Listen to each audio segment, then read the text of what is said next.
पर्व में आप सभी भक्तजन आए और श्रद्धा और प्रेम की डुबकी लगाकर आपने अपने चित्त को, मन को निर्मल कर लिया। आप सभी श्रोतागण, आप सभी भक्तजन, आप सभी तीर्थराज प्रयाग में आकर के पुण्य करने वाले भक्तों का दर्शन करके ये दास अनिरुद्ध कृतार्थ हो रहा है। सबको जय श्रीमन नारायण, जय श्री कृष्णा, राधे राधे, जय श्री सीताराम, जय गौरी गोपाल। कैसे हैं आप लोग?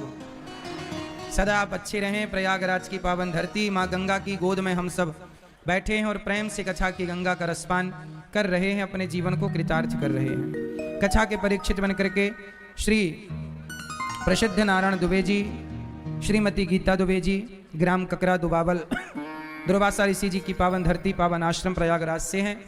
परीक्षित बन के आपने अपने आप को तो भागवत से जोड़ा। इस माह में जो भी आप पुण्य करते हैं वह पुण्य केवल आपको ही नहीं मिलता, आपके पितरों को, पूर्वजों को भी वह पुण्य प्राप्त होता है और आपके उस पुण्य से उनका उद्धार होता है और उनकी करुणा कृपा दृष्टि आप पर बरसती है। सोचिए आप लोगों ने कितना बड़ा पुण्य किया कि आप गंगा स्नान करने चले आए माघ के माह में, और आप सबके सहयोग से गौरी गोपाल अन्न क्षेत्र प्रयागराज जी में कुंभ के मेले में बट रहा है।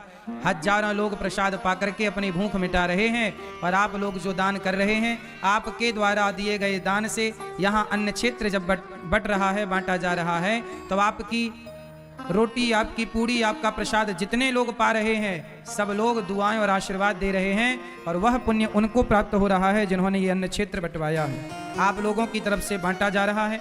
आप लोग ही, आप अपने बेटे के लिए, बेटी के नाम से, माँ बाप के कल्याण के लिए, उनके उद्धार के लिए जो भी आप पुण्य कर रहे हैं इस माघ के माह में, वह पुण्य आपके यहाँ 10 लोग होंगे। 10 लोगों से ज्यादा बहुत कम लोग होंगे जिसका परिवार 20 लोगों का हो, बहुत कम लोग होंगे जिसका परिवार 50 लोगों का हो। क्यों जी, बात सही है?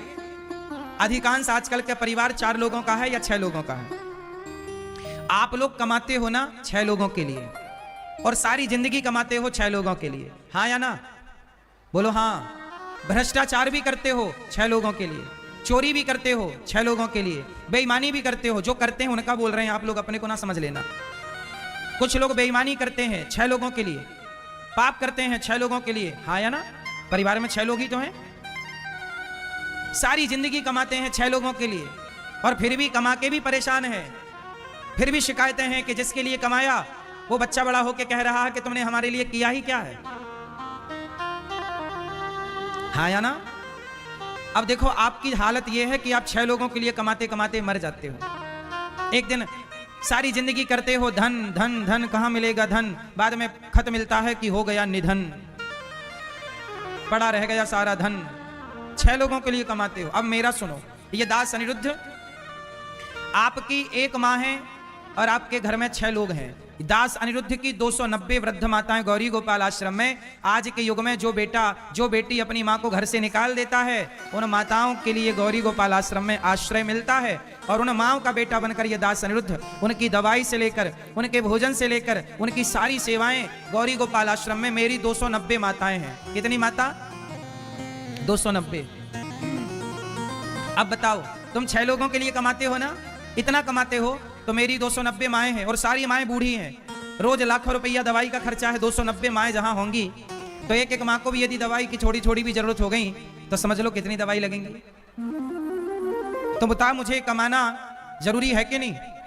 तो मैं किसके लिए कमा रहा हूं? मैं इसलिए कमा रहा हूं कि भगवान को मुंह दिखा सकूं। अपने लिए तो सब कमाते हैं, अपनों का पेट तो सब भरते हैं, पर हमारे शास्त्र और संत कहते हैं सभी में बांट कर खाए उसे इंसान कहते हैं। इंसान कौन है? जो अपना पेट भरे। अपना पेट तो कुत्ता भी भर रहा है, अपना पेट तो बिल्ली भी भर रही है, और अपने बच्चों का पालन तो बिल्ली और कुत्ता और चिड़िया भी कर रही है, लेकिन सभी में बांट कर खाए उसे क्या कहते हैं? इंसान। ईश्वर ने इंसान बनाया, मनुष्य दिया ना शरीर, बड़े भाग्य मानुष तन पावा। मनुष्य बनाया है तो अपना पेट भरने के लिए नहीं, सभी का पेट भरने, सभी की चिंता करने के लिए, सभी के बारे में। आप लोग चिंता में रहते हैं। आप लोग किस में रहते हैं? आपको चिंता है किसकी? बेटी, बेटा, परिवार। अनिरुद्धाचार्य को चिंता नहीं है। क्यों?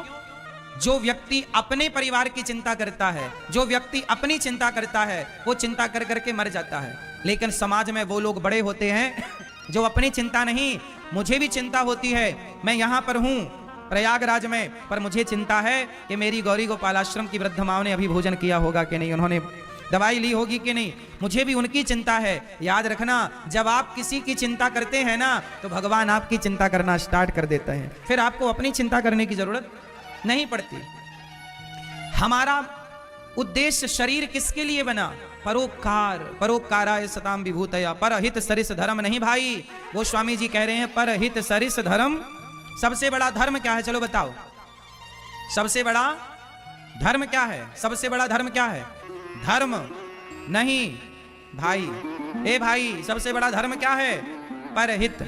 कौन सा? जोर से। परहित कौन सा? परहित मतलब, परहित मतलब, पर मतलब दूसरों का हित। अपना हित तो सब कर रहे हैं, हित अनहित पशु पक्षी जाने, अपना हित तो पशु पक्षी भी जान रहे हैं। क्यों मेरी मां? अपना हित तो पशु पक्षी भी ना जान रहे हैं, अपना हित तो पशु पक्षी भी जान रहे हैं, पर मानव जीवन मिला है, पर हित के लिए आओ, हम सभी को भोजन कराते हैं, सभी की दवाई करते हैं, सभी की सेवा करते हैं। इसलिए ये दास अनिरुद्ध कमाता है उन वृद्ध माओं के लिए, दवाई मिल जाए, उन्हें भोजन मिल जाए। अब सोचिए 290, आपके कितने बच्चे हैं? 2, 3, 4, 5, 6, 10, 12, 15, इतने ही तो होंगे। क्यों? ज्यादा से ज्यादा 20 होंगे, और कितना? नहीं, 20 बच्चे नहीं है किसी के? अरे भाई रिकॉर्ड तोड़ो। हाँ। सोचो आपके 2, 4 या 6 बच्चे हैं, और आप उन बच्चों के लिए, 2-4 बच्चों के लिए काम करते हो, पढ़ाते लिखाते योग्य बनाते। आपको चिंता कितने बच्चों की है? 2-4 बच्चों की। उन्हें स्कूल भेजना, फीस जमा करना, ड्रेस लेना, कपड़े लेना, उनकी जरूरतें, उनकी इच्छाएं पूरी करना। लेकिन गौरी गोपाल आश्रम में गुरुकुल है, गौरी गोपाल गुरुकुल, वहां 150 बच्चे पढ़ते हैं। उन बच्चों का पढ़ना लिखना, खाना पीना, रहना सब निःशुल्क है। सब ये दास अनिरुद्ध आप लोगों से भिक्षा मांग मांग कर उन बच्चों को पढ़ाता लिखाता है। 150 बच्चे पढ़ रहे हैं गौरी गोपाल गुरुकुल में। उनको भोजन, उनको दूध, उनका कपड़ा, उनके किताब, उनकी कॉपी, उनकी कलम, सब कुछ। अब बताइए, आप 2 बच्चों के लिए कमाते हैं, ये दास 150 बच्चों के लिए कमा रहा है। बताओ हमारा कमाना सही है कि गलत है? इसलिए हम काम ज्यादा करते हैं आप लोगों से। ज्यादा पैसा कमाना चाहिए मेरी माँ, बच्चों को कहो बेटा ज्यादा कमाओ, पर लेकिन अपनी जरूरतें पूरी करने के बाद ऐशो आराम में ना लग जाना। जरूरत से ज्यादा पैसा आता है तो व्यक्ति खर्च कहाँ करता है? आज देखो, जरूरत से ज्यादा पैसा आ गया और समझ नहीं है तो लोग शराब पीने लग जाते हैं। आपने देखा होगा बड़े बड़े शहरों में ना, बड़ी बड़े पैसे वालों के लड़के लड़कियां बड़े बड़े क्लबों में जाते हैं, शराब पीते हैं, एक दूसरे के कंधे पे हाथ रख के भांगड़ा और डिस्को करते हैं। हाँ या ना? महंगी महंगी सिगरेट पीते हैं लोग, 20-20 रुपया की सिगरेट धुआं कर देते हैं। हाँ या ना? 500 का गांजा चिलम में भरा और एक सुट्ट मारा, खत्म, धुआं हो गया 500 रुपया। बोलो हाँ। 1-1000 की बोतल लाते हैं, एक घूंट में पी जाते हैं। हाँ या ना? पैसा तो यहां भी खर्च हो रहा है। शराब पियोगे तो भी पैसा खर्च होगा, पियोगे तो भी पैसा खर्च होगा, गुटखा खाओगे, बीड़ी पियोगे, सिगरेट पियोगे तो भी पैसा खर्च होगा, करोगे तो भी पैसा खर्च होगा। अब ये तो विवेक की बात है कि पैसा। नमस्ते गुरुजी। नमस्ते।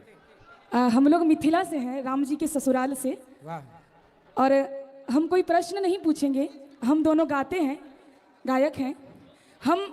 हमारे मिथिला में जब भी कोई आते हैं पाहुन, तो उनको स्वागत में हम लोग कुछ गीत से स्वागत गीत सुनाते हैं। सुनाओ। और हम अपने मिथिलावासी की तरफ से आपके लिए एक प्यारा सा गीत गाना चाहते हैं। गाओ। ए पहुना मिथिले में रहुना, ए पहुना मिथिले में रहुना, जौने सुख बा ससुरारी में, जौने सुख बा ससुरारी में, तौने सुख बा कहूना, ए पहुना मिथिले में रहुना, ए पहुना मिथिले में रहुना। बहुत सुंदर, वाह। धन्यवाद गुरुजी। वह पहुना मिथिला, बहुत सुंदर। ऐसा है ना महाराज जी, जो पूरा दुनिया राम जी को पूजते हैं, लेकिन ये सौभाग्य हम मिथिलावासी को मिला है कि हम उनको गाली भी दे सकते हैं। बिल्कुल। तो ये हमारे मिथिलावासी के लिए गर्व की बात है। धन्यवाद गुरु जी। सही है। गुरुजी आप इतने सुंदर हो, बिल्कुल कृष्ण भगवान हो। घुंघराले बाल, वैसी मुस्कुराहट, वैसा चेहरा, बिल्कुल कृष्ण भगवान जैसा। कोई सवाल है? जी गुरुजी। क्या? मेरा घर में रहने का मन नहीं करता है। कहाँ, घर के बाहर रह लिया करो थोड़ी नहीं, देर, 1 घंटा। वृंदावन में हमेशा के लिए आने का मन करता है। अच्छा, फिर घर में कौन रहेगा? घर में और है ना बहने। अच्छा, तो वृंदावन में क्या करोगी? वृंदावन में ही रहना चाहते हैं। क्यों? वहीं भगवान का कीर्तन करना चाहते हैं। क्यों, घर से कीर्तन नहीं होगा भगवान का? वहाँ घर से पुकार नहीं सुनेंगे क्या वहाँ भगवान? मन नहीं लगता है। अरे बेटा, माता शबरी जहाँ थी वहीं से पुकारा तो राम वहीं पहुंच गए शबरी के द्वार पर। हैं? हम यदि श्रद्धा से पुकारें तो हम भगवान को यहीं बुला सकते हैं।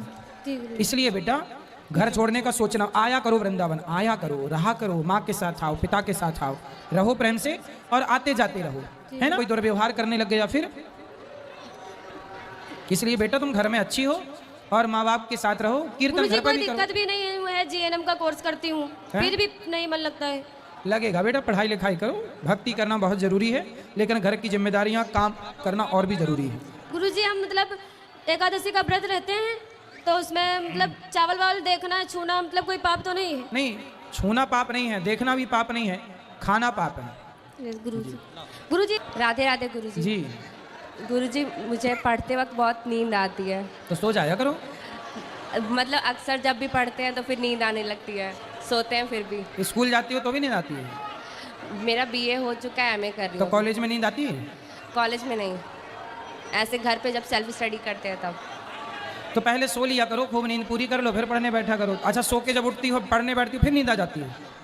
हाँ अच्छा, गुरुजी। तो नींद आपकी बहन लगती है क्या? हाँ? बेटा सोना बहुत जरूरी है, लेकिन पढ़ना भी बहुत जरूरी है। जी गुरुजी। पानी रखी रहा करो, जी गुरुजी। जब नींद आए तो पानी के छींटे मार लिया करो आँख में। गुरुजी मुझे आपसे एक भजन सुनना है। कौन सा? कोई भी भजन सुना दीजिए एक। सुनाएंगे सुनाएंगे, अभी कथा में रोज तो सुना रहे हैं। गुरु जी। हाँ जी। जी हमारी पत्नी जी भक्ति ज़्यादा है और डेली सुंदरकांड उन पढ़ती हैं। हाँ। और हम नहीं कर पाते, इसीलिए हम दोनों में थोड़ा वो होता रहता है। आप तंबाकू खाते हो? जी। गुटखा खाते हो? जी। पूरे दांत कैसे हो गए काले काले आपके? दिखाओ दांत, ई ऐसे करो, ई करो। हाँ खराब हो गए। सही, अच्छा लग रहा है दांत खराब करके? काय गुटखा खाते हो ये बताओ? जी, पहले सोचिए कि दांत आपके काले हो गए तो अंदर का सिस्टम जो है वो कैसा हो गया होगा? जी रात जगने में खाने लगे। हैं? रात में जगना पड़ता है इसलिए खाने लगे। रात को जगना पड़ता है? क्यों? जी हम यहाँ रेलवे में जेई हैं मैकेनिकल में, तो रात ड्यूटी रहती है तो उसमें। तो रात को ड्यूटी रहती है तो आप वो खा लिया करो ना, इलायची। आप लौंग खाओ, लौंग मुंह में रखो, चबाते रहो। इलायची रखो, ये तो अच्छी चीज़ें हैं। बहुत सारी चीज़ें हैं जो मुंह पे रख के आप चबाते रह सकते हैं। हल्दी की गांठ भूंज लो, हल्दी की गांठ चबाते रहो, बढ़िया। तो ज़रूरी थोड़ी है कि बेटा तंबाकू खा के आप अपना स्वास्थ्य खराब करें। तंबाकू कितना जहर है, कितना हानिकारक है। देखो दांत आपके काले पड़ गए। अब कैसे आप लोग नहीं समझ रहे हैं चीज़ों को कि ये जानलेवा है, अनमोल जीवन है, लेकिन 5 रुपया की तंबाकू के लिए करोड़ों का जीवन बिगाड़ रहे हैं आप लोग, है ना? अब नहीं खाना है। क्या सवाल था आपका? जी पत्नी चाहती है हम पूजा करें, हमसे हो नहीं पाता। मन में बहुत ही श्रद्धा है लेकिन कोई बात नहीं, आप जो काम करते हो वो अच्छा है, काम करते रहो और पूजा थोड़ी बहुत कर लिया करो। जैसे आप आ गए धाम में, कथा ये भी पूजा है। काम करते हुए नाम जप किया करो, हर व्यसन छोड़ दो और केवल श्रीमन्नारायण श्रीमन्नारायण। बेटा यही काम आना है, ठीक है? गुरुजी यहाँ मन नहीं लग रहा तुम्हारा? कुछ विचार ऐसे आते हैं गुरुजी मन में हाँ। कि वो घर की ओर जाता है। तो घर में कौन है? घर में सब हैं, सब माता पिता? माता पिता। तो घर में मन जाता है बार बार? हाँ। किसके पास जाता है, माँ के पास कि पिताजी के पास? पिताजी के पास। ठीक है, पिताजी काम करते हैं, हाँ उनके काम में आप हाथ बटाते हो? हाँ गुरुजी। फिर सही है, काम करो, मन लगा के पैसे कमाओ। और ठीक है, थोड़ा आए हो तो दर्शन कर लो, घूम लो, फिर लो, आनंद ले लो। ठीक है गुरुजी।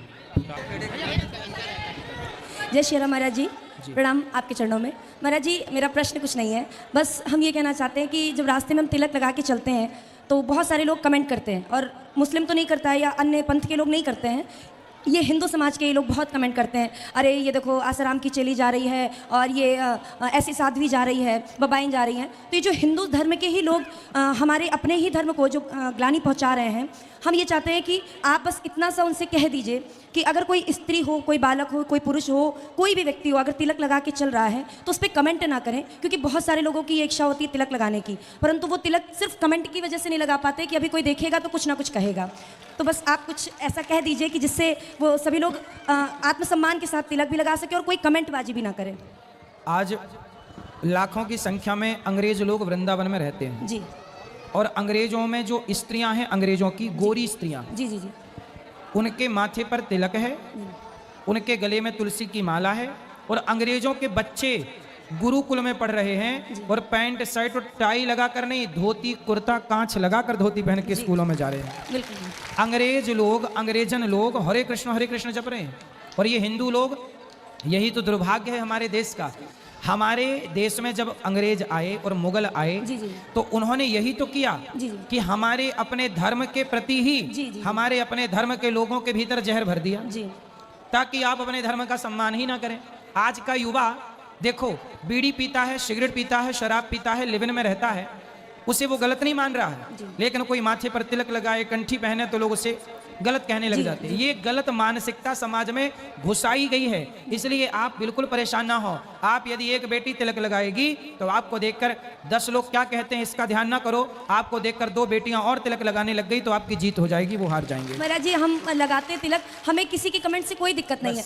हम सुनकर के एक कान से सुन के दूसरे कान से निकाल देते हैं, लेकिन हमारे साथ आज की जो मुसलमान लोग टोपी पहनते हैं, उन्हें टोपी पहनने में कोई शर्म कोई नहीं नहीं है, कहता लेकिन हिंदू, आप तो लड़की हो, जी। तिलक लगाती हो। जी। अब तो ये लड़के लोग तिलक कहाँ लगाते हैं? तो कोई मुसलमान टोपी पहनने में शर्म नहीं नहीं, है, कभी लेकिन हिंदू में लड़का वो यदि तुलसी पहन ले, तिलक लगा ले, शिखा रख ले तो उसे शर्म आती है। अरे धोती कुर्ता पहनने का कह दो, बड़ी शर्म आती है। जब भारतीय वेशभूषा में रहने में तुम्हें शर्म आएगी तो किस तरह के तुम हिंदू हो भाई, किस तरह के सनातनी हो? महाराज जी, तो बस ये कमेंट ना करें, बस इतना ही हमारा आपके भी चरणों में निवेदन है और हिंदुओं से भी। नहीं, उनको कमेंट करने दो। आप तो बस हाथी चला बाजार, कुत्ते लगे हजार। ये बिल्कुल उम्मीद मत करो कि लोग हमें नहीं टोकेंगे। लोगों ने सीता माँ को भी बोला है तो हमें और आपको बोलते रहेंगे, लेकिन हमें इस चक्कर में अच्छे काम नहीं छोड़ने चाहिए। बोलो। क्या हस्तरेखा सच में होती है? जो हस्तरेखा में लिखा होता है क्या वो सच में होता है? लिखा तो सब कुछ है, अब पढ़ ना पाए कोई तो अलग विषय। नहीं, क्या वो जिंदगी में सच में होता है? हाँ होता है, सब कुछ लिखा है यहाँ, हमसे पढ़ना भले ना आए वो अलग विषय है। तो उसे मेटा नहीं जा सकता? मैटा जा सकता है, क्यों नहीं मैटा जा सकता? भाव ये मैट सकें त्रिपुरारी, हानि को भगवान शंकर मैट सकते हैं, भगवान श्रीमन नारायण मैट सकते हैं। जो भगवान की शरण में है भगवान उसकी मृत्यु को भी टाल सकते हैं, सब कुछ मैटा जा सकता है। गुरुजी, हमें क्रोध बहुत आता है। तो आने दो, क्या दिक्कत है? तो आने दो, क्रोध आया करे बस चुप रहा करो बस। राधे राधे गुरु जी। जी, मैं कानपुर से आया हूँ, मेरा नाम हरेंद्र श्रीवास्तव है। मेरा एक क्वेश्चन है आपसे कि जो ये धरती है सत्य के मार्ग पे टिकी है या असत्य के मार्ग पे टिकी है?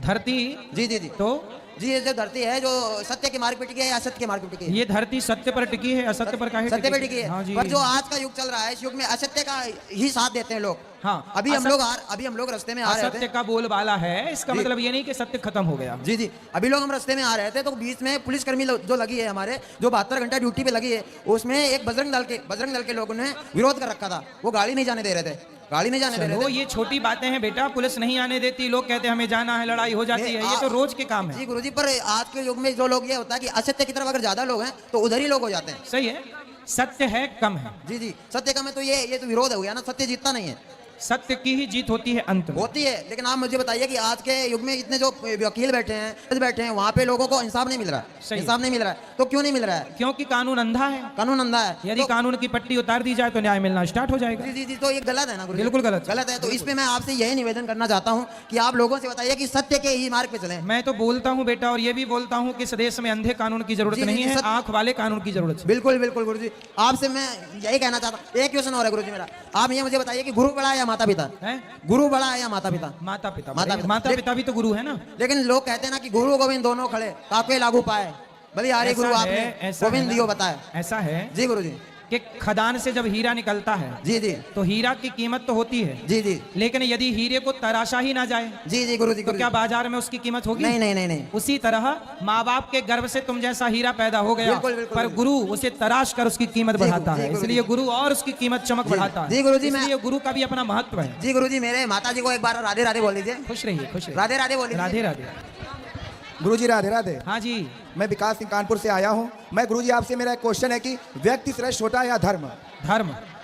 जी मैं गुरुजी, मेरा मानना है जो व्यक्ति धर्म के अनुसार चलता है वही व्यक्ति श्रेष्ठ होता है। नहीं गुरुजी, व्यक्ति ही तो धर्म का निर्माता होता है। व्यक्ति ही तो धर्म का निर्माता पागल माता भगवान होते हैं, भगवान से धर्म प्रकट हुआ। व्यक्ति तो रामो विग्रहवान धर्म। व्यक्ति ही तो धर्म को हस्तांतरित करता है गुरुजी। नहीं बेटा, तुम समझने में त्रुटि कर रहे हो। धर्म जो है